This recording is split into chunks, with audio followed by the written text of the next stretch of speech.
You are listening to the Delay and Pray podcast, episode number 120.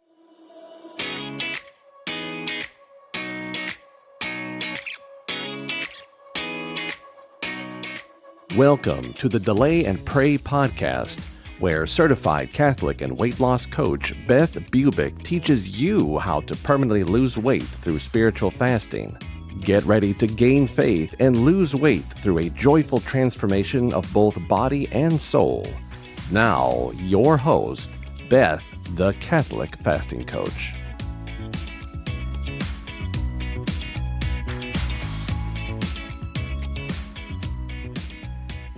Welcome back to the podcast, everyone. I have another guest on today that is a fabulous client who is so successful with an amazing history of doing hard things. Like so many of us, she was saddled with the diet mentality as far back as the 5th grade. And that's my story too. It's crazy. And she has struggled with her weight for as long as she can remember, trying every single diet out there. Well, Kathleen recalls that she knew Weight Watchers wasn't enough. She needed her faith to be a part of the weight loss journey to make it stick. She just didn't know how to combine the two. She even lost 90 pounds on the keto diet years ago, but gained most of it back slowly because it was too hard to stay in ketosis every single day. So one day out of desperation, she Googled Catholic diet, and guess who came up? Yep, me and Delay and Pray. And she thought about it over a long few months because she was wondering if she could give up drinking socially if it wasn't on a Sunday. But then when she learned it includes Saturday night, that she could actually have that social drink on Saturday night at a baseball game or whatever the event was, she thought, I can do it. And she enrolled. She also knew God was just calling her to make this sacrifice, especially with food. So when she entered the Delay and Pray group coaching experience, she quickly discovered the concept of fasting for others, a Christ-centered way of losing weight, and quickly caught on to the thought model that has been helping her lose weight and manage her mind ever since. She's lost close to 20 pounds in just 6 weeks. I can't wait for you to hear what she has to say and be inspired by her courage and virtue to choose the right thing. Her story is so sweet, and it is definitely difficult. And she chose the right thing. She's such a great person.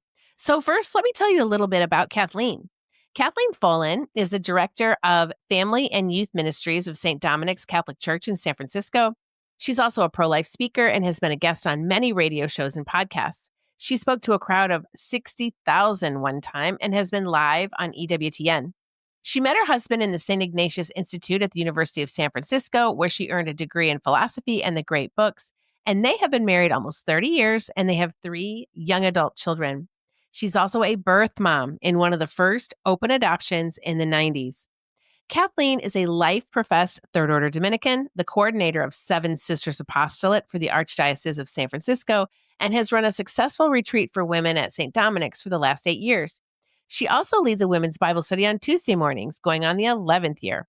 She was a stay-at-home mom for 21 years before joining St. Dominic's. My, she is busy. That's for sure. And yet, she still makes time to delay and pray like a champion. I hope you enjoy our interview. Welcome to the podcast, Kathleen. How are you doing today? Great. Thank you for having me, Beth. I'm so delighted to be here. Oh my gosh, you are an amazing client. And you actually just started in January, and you have a great story. And I just love your success already with the program and your love of life. And so I wanted to have you on so that you could just talk a little bit about Delay and Pray, how you found us and your experience. And then I'd love to get into your story because it's really, really beautiful. Okay, thank you. So I think I've struggled, as many of us have, with the diet mentality all my life, probably since the 5th or 6th grade. It has been greater to the point of being a problem or lesser, but I know that I've reached out to God saying, take this away from me, like St. Paul did. And God said, no, you're stuck with this. And in September, my dad passed away in July suddenly. I had lost 15 pounds on Weight Watchers, and I was just kind of at a stuck moment. And I Googled Catholic diet, and I found you. But it really took me, I'm like, give up sugar, flour. I could do that. I've done a keto diet before. It was very successful, although not sustainable because it's like every day, not for me anyway. But alcohol, and I don't even drink that much. But if I do drink, it's going to be in a social situation with friends, or my husband and I have season tickets to the USF Dons basketball games, go Dons, and we always have a beer. So it's like part of our thing that we do, right? And I'm like, I don't know. So I struggled for a few months. And then I did Father Mike Schmidt's Advent preparation on the Ascension app. It was so good. In the middle of it, I met Father Mike Schmidt's. It was like God was just knocking on my door, like, you are going to die and you're going to see Jesus face to face. That could be on Christmas Day. That was the whole point. What do you want to be standing before him? And I'm like, Oh, that was the Father Mike Advent. Oh, yeah. okay. And I'm like, okay, I think I can give up beer at the games for Jesus and to pray. So I joined your group on January 13th. That was 6 weeks ago today. I've Mhm. lost 17 and a half pounds already, but that is almost like the B side success, right? The real thing is I'm closer to Jesus. The thought model that you have in your program has changed the way I think about every situation. And I'm not just talking about food. That's almost like a side script. It's every difficulty, every overwhelming day. I do a lot. And sometimes I can wake up and go, how am I going to do it all? And I won't do it all if I stay in that mindset. So every morning I do the journal. I do the thought model. I don't know if I'm doing it right, but I write what my thoughts could be.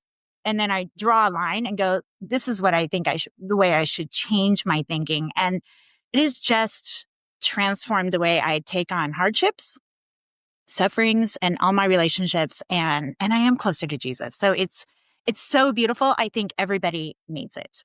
And because of my struggles before, my disordered relationship with eating, I'd been told before I shouldn't fast Mhm. because it can trigger things. But oh my gosh, that was just the wrong advice. So I'm telling all my ladies in Bible study, I run a Bible study about it, and they're asking, whoa, where do I do it? How do I do it? So Yeah. it is so, so good. It's the way we're meant to be. It really is. And I love what you're saying because the model is Thomistic, believe it or not.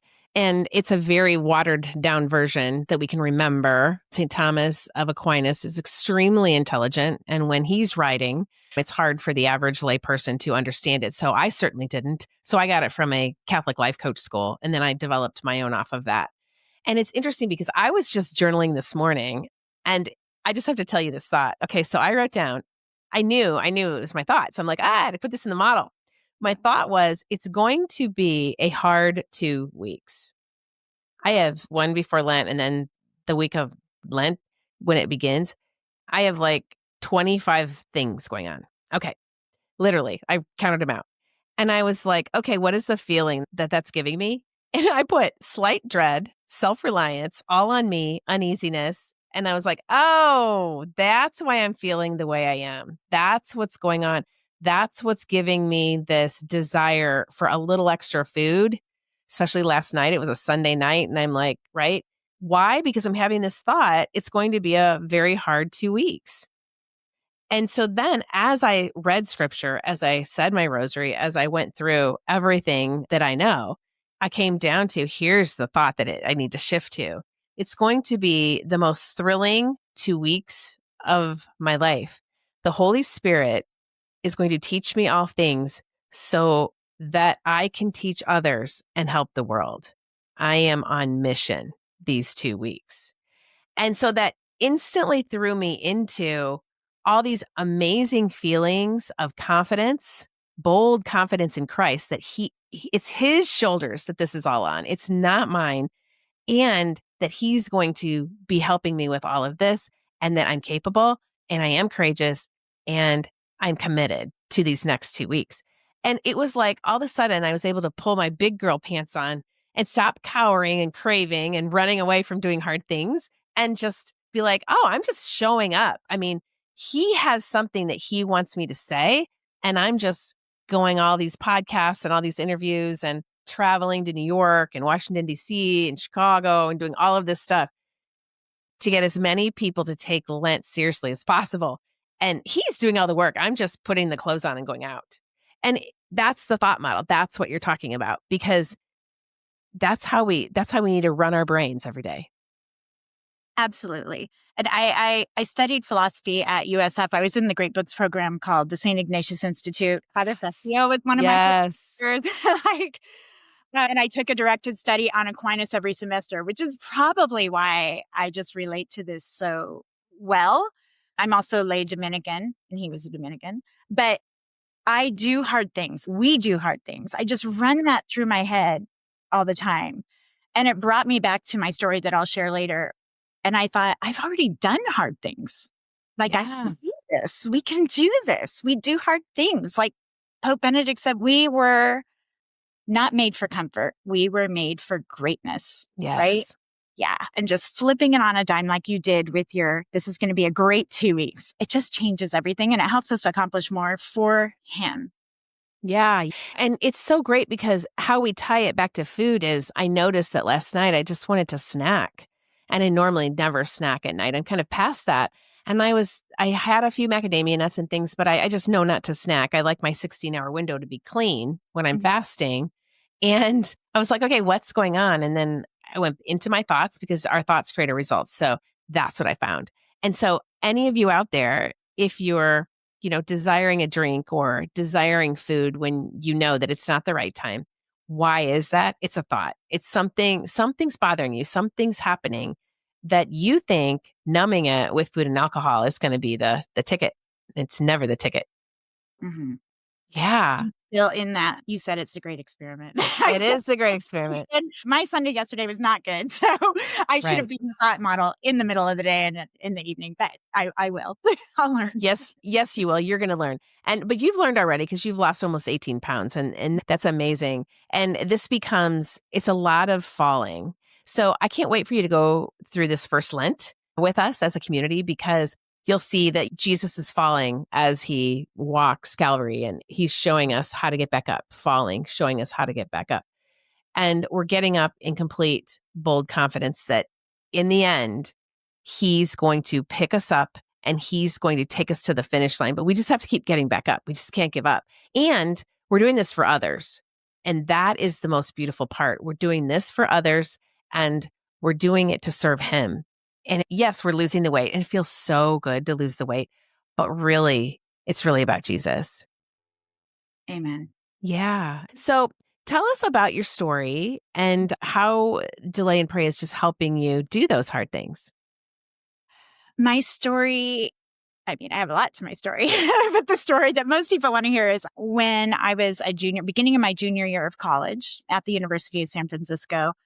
I was locked out of my apartment one night. We didn't have cell phones back then. I couldn't get a hold of my roommates. We had just moved in 2 days earlier, so our phone number wasn't even listed, and I didn't remember it. And so I went to a guy's house to see if I could stay there. I didn't know him that well, but he was an acquaintance, and he said I could. And we drank. We went to the bar on campus. It was senior night, and I couldn't get in because I was 20. I wasn't 21, and they carded. And so he said I could go home and sleep in his bed, and he would sleep on the couch when he got back. And when he got back, he raped me. And I didn't remember that much of it, but enough. When I woke up in the morning, I was so filled with shame and dread. I couldn't believe that it had happened, and I didn't tell a soul. I didn't Kathleen. tell anyone. Even 2 men that day, one that knew me from USF saw me, and he just kept asking over and over again, "Are you okay?" And I'm like, "Yeah, I'm fine." And another manager at work kept asking me over and over, and I said I was fine. They could tell that something had happened. And so I tried to just forget about it. At the time, I was considering joining religious life. It was 1990. And so it would have been Mother Teresa's sisters, because they were the only sisters I saw in habits at the time. And they were always smiling, even though they gave up everything. I didn't know if I could do that. I probably couldn't have now that I'm older. But that's what I was contemplating. I was going to daily mass most days. I was so close to Jesus at that time. About a month later, I was nauseated 24/7. So I thought I was getting the stomach flu. I totally had put that night out of my mind. And then one of my roommates, she now has 11 kids. She's awesome. But, she said, "Oh, Kathy, maybe you're pregnant." Ha ha ha. Because she knew that I wasn't like that. And it just hit me like, oh my gosh, she could be right. So I went and I got a pregnancy test at the store. And the next morning I took it, kind of already knowing what it was going to say. And you have to wait 3 minutes. And they were so, so, so long. And when I turned it over, it was positive. Mm. And my life flashed before me. And it was not a part of my plan. I'm going to college. I'm going to be a CEO and a self-made millionaire by 30. Like all the things I'd worked hard all my life. This is what I'm going to do. I didn't know what my parents would say. They would be so disappointed. I'm in the St. Ignatius Institute. Like, what are the kids in my program? What are Yes. the professors going to think? Probably no one will ever marry me, because if I'm going to get married, it has to be a really Catholic guy. And now, I'm pregnant. Like, I don't know. It was shocking. That is like a nightmare that no one wants to have. It's for every woman really out there, or every parent for her daughter. That's just, it's really, really something that you just don't think is going to happen to you. No. The rape, I mean, let alone, and the pregnancy, the two together. Oh my goodness. Wow. True. It was a devastating moment. I always say I looked in the mirror and didn't know who was staring back at me. And that's so true. I don't know if you've ever seen Look Who's Talking from the 90s. They had like Christy Alley and John Travolta. When she looks in the mirror, I'm like, that's it. I relate to that scene in that movie. But I also knew, oh my goodness, there is a life inside of me. Like, God created this human being, and he has entrusted this baby to me for whatever reason.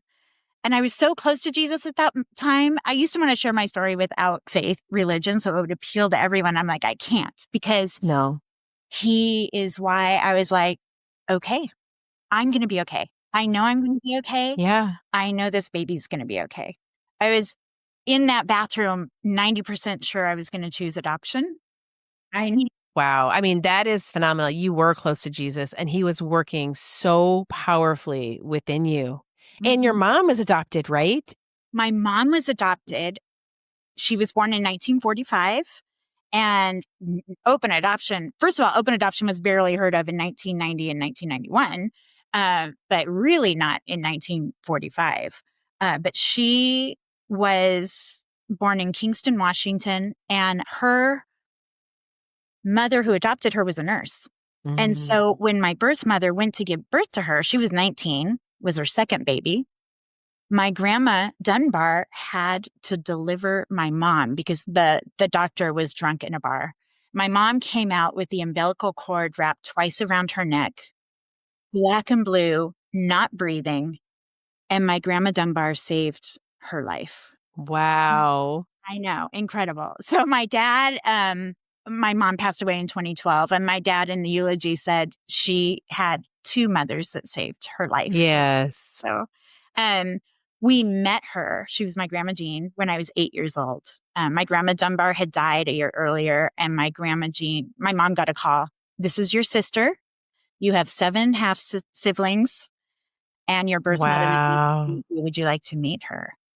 And so for me, I thought it was the coolest thing ever. But my mom was really good at she did hard things, and she made things seem like they were the coolest thing ever. So I would brag, my mom's adopted. Like, that's so cool. We're not like everybody else, So I definitely had a comfort level with adoption.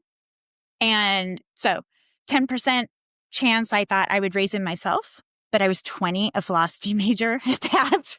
I was barely had enough money to even eat myself at the time. And I was in college, and there was no father in the picture. So, fast forward to, you tell your parents, and how wonderful they are when you tell them. It took me 11 days. I talked to my parents every day on the phone. My mom was doing a Bible study. we had call waiting, and it was my roommate's birthday, and a phone call came through. So I took a call, went back to my mom, and my mom said, "Okay, you can go. I love you, honey." And I said, "No matter what?" And she said, "What's the what?" And I said, "I mean, there's this nothing, just no matter what." And she said, "Kathleen, what is the what?" And I go, "It's nothing." And she said, "Is it a good what or a bad what?" And I said, "It depends on how you look at it." And she said, "Are you pregnant?" Wow. And I said, "Yes." And she said, "You had better call us back." So my roommate was one of 13 kids. So she was on the phone for 2.5 hours with her family in their birthday conversation. I called my parents back, and my mom said, "Well, you know how we were going to hide all the alcohol while we went to Hawaii so your brothers and sister wouldn't get into it?" I'm like, "No." She goes, "Well, we don't need to anymore. Your father just drank it all." And I'm like, "What?" Okay. So they were so it started with a joke. And then my dad's like, okay, he's a lawyer. He's like, "What are you going to do?" I go, I'm thinking about adoption. I think I'll go to a maternity home and I won't tell anyone. The only ones that know are my parents and a few very close friends. And I was really going to keep it a secret.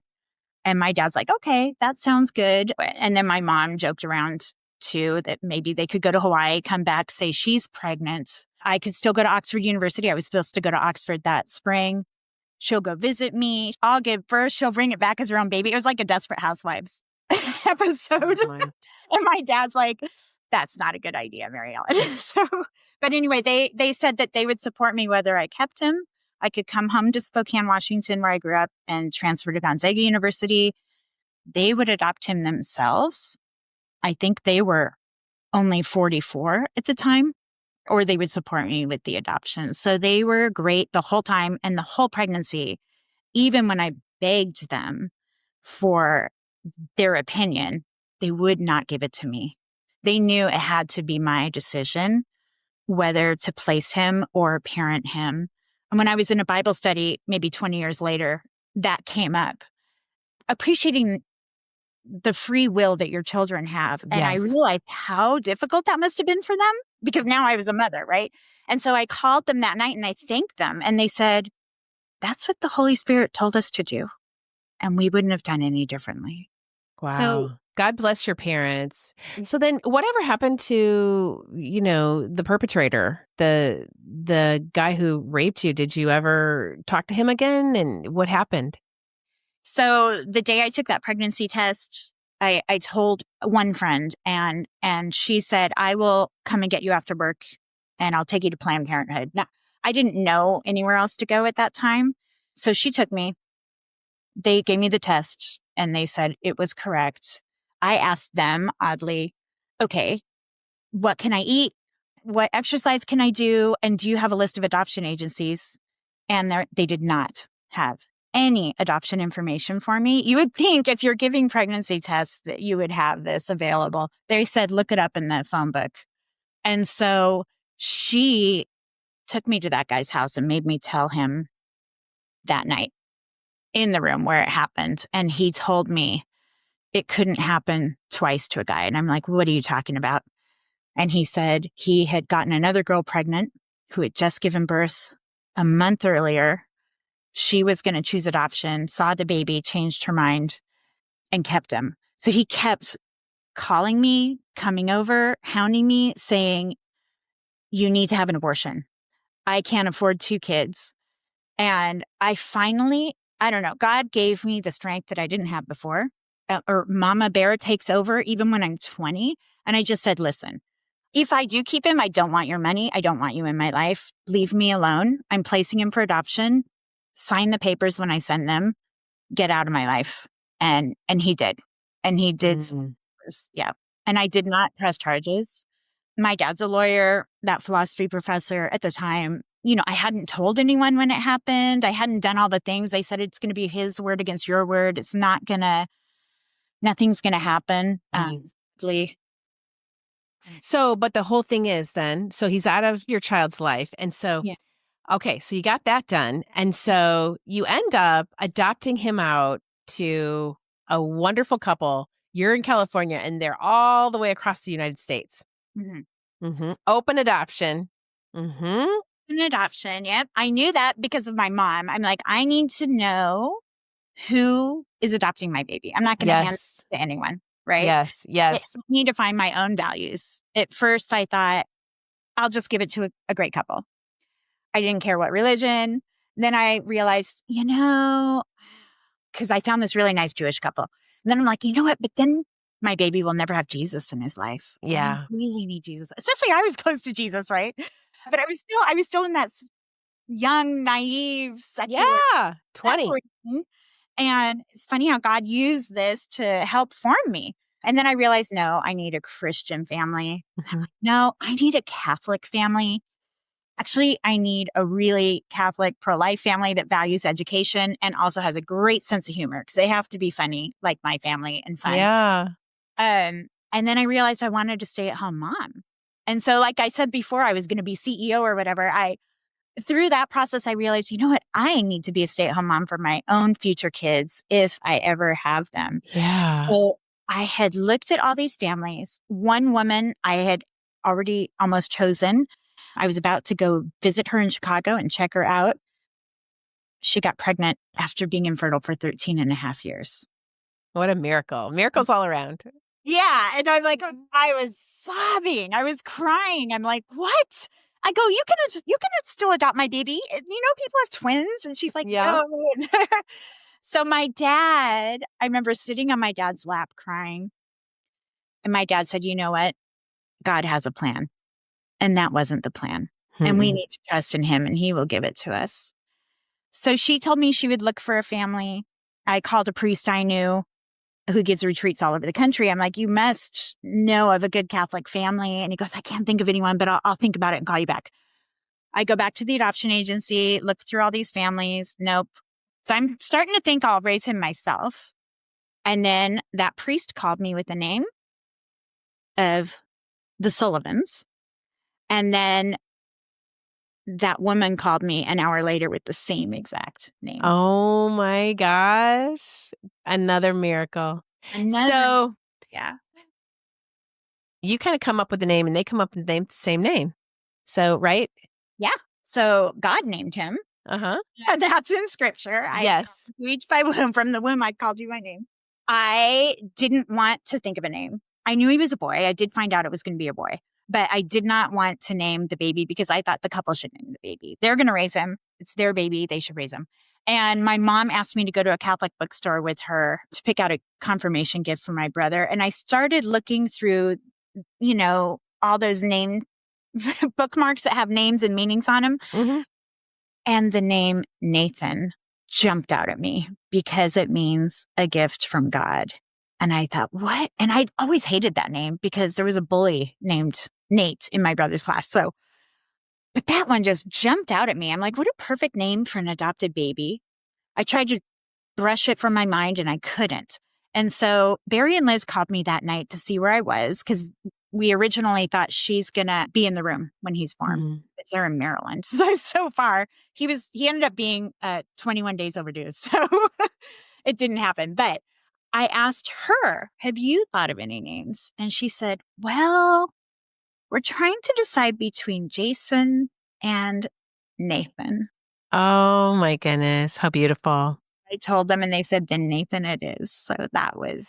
So your story is so miraculous because as we fast forward to you being in his life and then all of a sudden you become a speaker at Marches for Life in San Francisco, pro-life events, and tell them about how your son, shows up and is like, I'll speak too, because you are such a wonderful person to talk about in the dire circumstances of rape that you can keep your baby if you so happen to get pregnant and there's still a possibility, a chance of adopting this baby out and still having a life with him partially in it, which is just kind of phenomenal. So fast forward all the way to that because I think that story is amazing.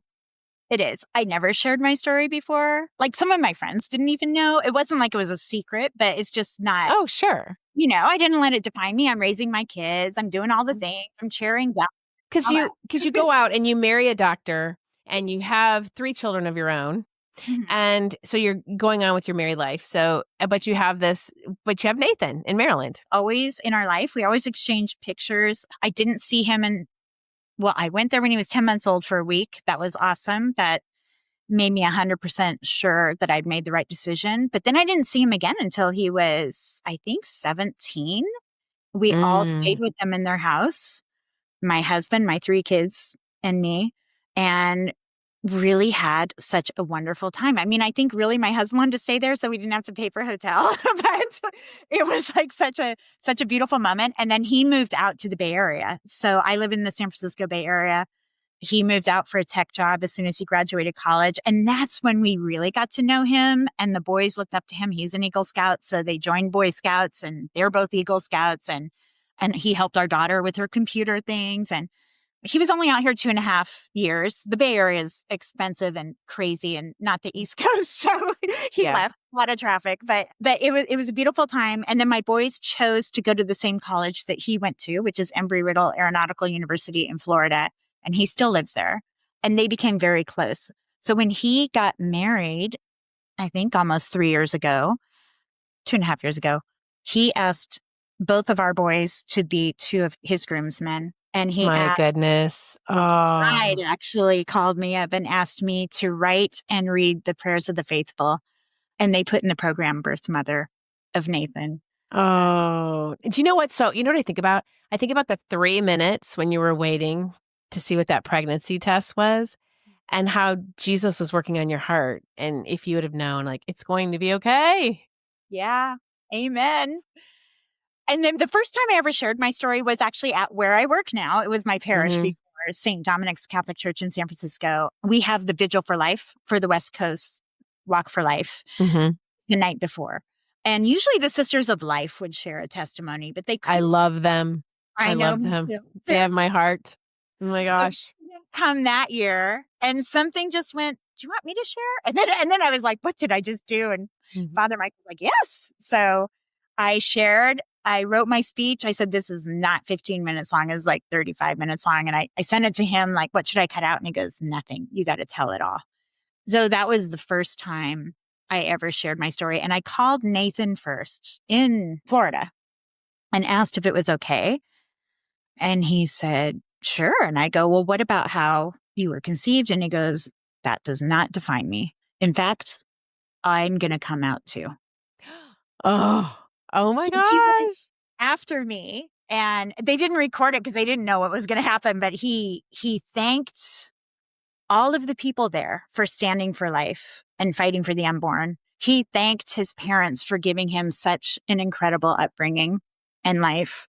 And he thanked me for saying yes and giving birth to him. And it was really incredible. So when they asked me to do the Walk for Life West Coast, he said he would come out for that too. And honestly, I think my speech was 12 minutes, his was 2. But his is so powerful because he is who we're He's talking about. he's the baby. Mhm. He's who's now a man, and they're Mhm. expecting in May. Yeah. So Oh. He's a baby. He's not an exception. right. Yeah. So beautiful, so Mhm. courageous. So wow. So you come into this program already doing hard things. Yeah. Already doing hard things. We don't need to numb ourselves with alcohol and with food. Although we have these neural pathways and we have habits. We're fighting the flesh, the world, and the devil. So I mean, it's always working upon us, right? So it is difficult, but it's possible, right, Kathleen? It's possible to think different thoughts, choose our thoughts about our circumstances, because that's the whole thing. That's the Thomistic model, is that we get to choose our thoughts. And the Lord says, my thoughts are not your thoughts. Your ways are not my ways. Okay. So, but we can literally make his thoughts our thoughts, make Mhm. his ways. And that's actually what you did. You knew that the wrong thing to choose was abortion. You knew it. And you were like, I know this is really hard. And then your parents were supportive. And so you went down that right path. And that's a perspective of your circumstance That is beautiful. The other miracle that really happened was, I was studying Aquinas very deeply. Oh, wow. And what I put through my mind the whole time was that our will and reason supersede emotion.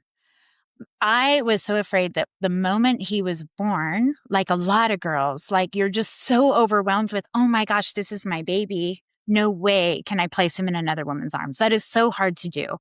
I was afraid. I'd made all my lists. I kind of knew that was the best path for him, right? I knew adoption was going to be best for his life. But I thought I would see my parents and being that people-pleasing older daughter change my minds for them. So I just kept telling myself over and over again, and also praying, will and reason supersede emotion, which is what we're doing in Delay and Pray in the Let's Delay, right? And then when he was born, that moment, my mom was there, my dad was on the other side of the curtain, and the room was filled with so much peace. So much peace, supernatural. Mm-hmm. And my dad said, do you want me to go call the Sullivans and tell them their son is born? And I said, yes.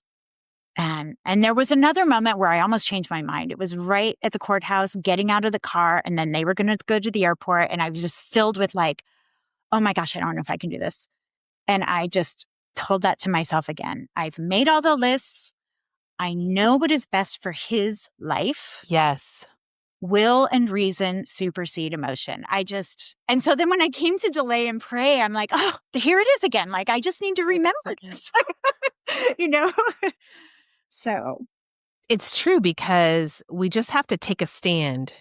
Like, for instance, choosing Christ before sugar. I mean, talk about a lesser thought than adopting out a child. But we really have to think about that. I can choose Christ before sugar. We know what sugar does. Sugar creates over desire. It creates over hunger and overeating. And so just today when we were coaching, and the gal who was coaching, she's like, but I'm a baker. It's like, well, when you have the thought, I'm a baker, then you're going to bake and you're going to eat it, because it's so hard not to eat cinnamon rolls slathered with cream cheese frosting and butter. I mean, just saying it right now. I mean, I think I want to go get one. So it's just cookie dough. Like when I bake cookies, I eat more dough than cookies. This is my downfall. Yeah. So it's best to make your list of what you can eat and just stick to that for a while.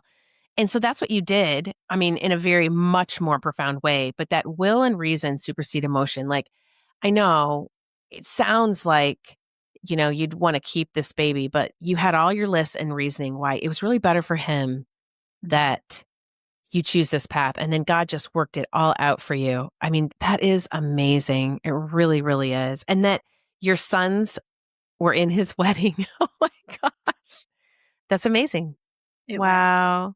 It continues. It just keeps getting better. So, and I never could have dreamed that when I found out I was pregnant. So. Yeah. Oh my gosh. Well, I am so proud of you, Kathleen, that you are just amazing. And I'm so glad that we are shifting out of diet mentality. We're shifting into, this thought model. I think you're going to be able to take this forward, especially with your background, really far with your own children and with the people that you work with. Because I think it's really necessary for people to understand that they can choose their perspective. They get to choose. They really can. Absolutely. And it's not something I'd given much thought to lately, right? Until I found you. I almost feel like St. Paul, says, or what was I said about wanting this to be taken away from me. And God's like, nope, you got to have it. And it was so that I could find this program, right? And this spiritual fasting and drawing closer to Jesus, drawing closer to the sacraments, and changing my thinking, because we do choose our thoughts. And I hadn't, ironically, given it that much thought before, but we do. Yeah. So this is showing me that way. Yeah. Well, we have free will to choose our thoughts. The other thing that you talked about is everyone that I interview says the diet mentality started in the 5th grade. And when I give my free live training and webinars, I show that tab. I don't know if you've ever seen it, the diet pop that's called Tab. Remember the pink cans? Anyway, okay. And I tell them it started in 5th grade. Like, that's when I thought it tasted so bad. And I remember, because I have 4 older sisters and 3 older brothers, but I just thought, well, this is dieting. I mean, this is what I have to drink, and I have to eat crappy food and drink stuff like this to get thin, because that's what my sisters are doing. And that's what my mom's doing. And it started in the 5th grade. It's like, I can remember fully. It's just so interesting. And that's when we become, I guess, you know what, we're 11, 12 then. And I don't know, 10. Yeah. 10. And it's crazy. And so I think we have to start young with these girls, and, just, it's sugar. Like, it's this addiction to sugar, and just stop the sugar, choosing Christ before sugar. And actually too, virtue. You were filled with virtue, Kathleen, at the time that you got pregnant from that horrible guy. There was something working in you that enabled you. Jesus was working in you, the Holy Spirit, that enabled you to make the right choice. I consecrated myself to Jesus through Mary in 2016, and I used the St. Louis de Montfort consecration. Mm-hmm. And in reading that, you are promising that you will stand naked before God at your judgment with all of your great things you did, all of your sufferings, and you give them to Mary to disperse to whomever and wherever and whenever she sees fit, and she will represent you. And you're really trusting Mary with all that. And when I read all that, I realized I didn't even know about Marian consecration until 2016, but I was the recipient of that. In that moment. I really, truly believe that Mary was watching out for me, and I wasn't even asking for it, but someone else's in the world sometimes. Yes, somebody else gave up their suffering for you. Yeah. Yeah, I think for me too. And I know that when we reach heaven, hopefully when we reach heaven, that I always say that there's going to be 2 groups running up to us. It'll be the people that we've prayed for, thanking us, right? And then the people that have prayed for us, and they'll greet us, and, oh, you made it. And that's redemptive suffering. And it's just beautiful. It's just beautiful. Any kind of struggle is redemptive. And that's why I'm so glad I've struggled with weight, because I wouldn't be spiritually fasting if I didn't struggle with weight, Kathleen. I wouldn't be, True I mean, so, I love your story. I thank you again for your courage. And I used to work a lot in the pro-life movement. I've prayed outside of abortion clinics. I've taken busloads of kids 12 hours from South Bend, Indiana to Washington, D.C. I'm on the other side of the country from you. And I know that you're contemplating writing a book. I really think you should. I think we need your story to give other women courage and the love to choose correctly when they get into the situation. I bet it happens a lot today. I bet it happens a lot. And maybe you can be a role model from them. I know that's a lot for you, but I don't know. I think it would be fabulous. What do you think? I think so. I feel like even right after I placed him for adoption, my adoption counselor said that we all handled it so well. Me, my parents, the Sullivans, we baptized him on day 4 and had a handing over ceremony. And she asked if this author she knew could write a book about our story to share with the world. And I said, no, I have to write it. That was 33 years ago. So Yeah. I've been kind of lagging, but I also think the time wasn't right. I was raising my own kids, and Nathan was being raised. And I think now is the time. And I know that Jesus wants this story to be told, just even if not for a crisis pregnancy, just a story of hope and relying on Christ. Yes, absolutely. And bring in that will and reason supersede emotion, because I think we need that today. I think kids, people everywhere, need to realize that you don't have to run on emotion. You do not, especially women. You don't. I always thought, oh my gosh, I'm a crazy person. I'm choleric. I'm very assertive. I get out there and I want everything. And I'm so Martha is what I used to say. And I'm like, no. No, I'm more Mary than Martha. I just had to balance those emotions and get a hold of those thoughts and do the right thing. And the whole thing is virtue. We're getting away from anyone even knowing about virtue. And that's why I cover that in my course. And what virtue are you praying for? What virtue are you working on? We have a virtue cycle to try to get off the vice cycle of eating too much and gluttony and sloth. And I think that needs to be talked about a lot, is virtue. What is virtuous? We've lost that today.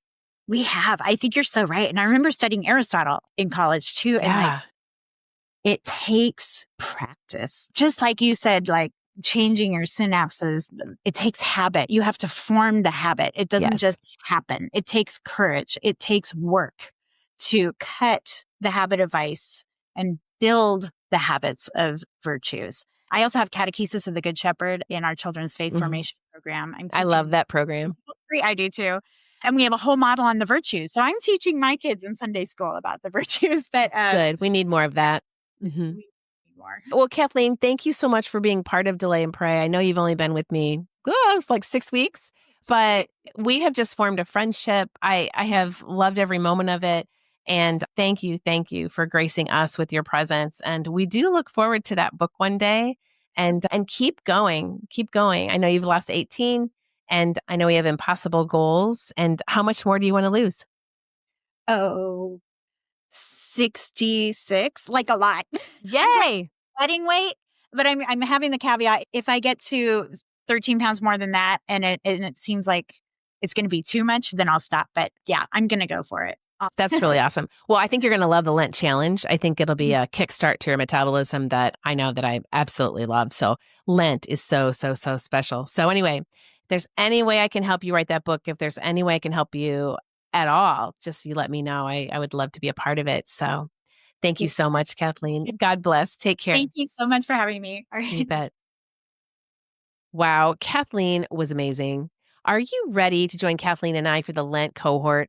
This is the last call to join us this week. It really is time to come alive in 2025 and lose that 25 pounds for the last time, beginning with Lent. Let me show you that losing that weight is enticing, but it will just become the side benefit after learning how to dine in with Jesus every day of your life. I pray you have the courage to join us today. I hope you enjoyed this podcast. And if you did, please subscribe and even leave a 5-star review if you wouldn't mind, so others will hear the great message of spiritual fasting. Get healthy, lose weight, and get back to the sacraments this year, beginning with Lent. Have a great week, my friends, and I will talk to you next week. May God bless you and keep you always. If you are interested in learning more about spiritual fasting and permanent weight loss, then come join my course, Delay and Pray, a 12-week guided course for weight loss through spiritual fasting. You won't go through it alone either. I will be there to coach you every step of the way. This is a group coaching program where you are part of an amazing community of like-minded Catholics who have the same goal as you, to bring about miracles while losing that weight permanently through spiritual fasting. Your purchase includes an online course detailing what spiritual fasting is, how to do it, and all the tools you need to get you the results you're longing for. Head over to my website right now at thecatholicfastingcoach.com and get the details on how to join. And don't forget to follow me on Instagram, Facebook, Pinterest, and LinkedIn to always get the latest daily information to help you keep fasting, my friends. Can't wait to see you in there. May God bless you and keep you always.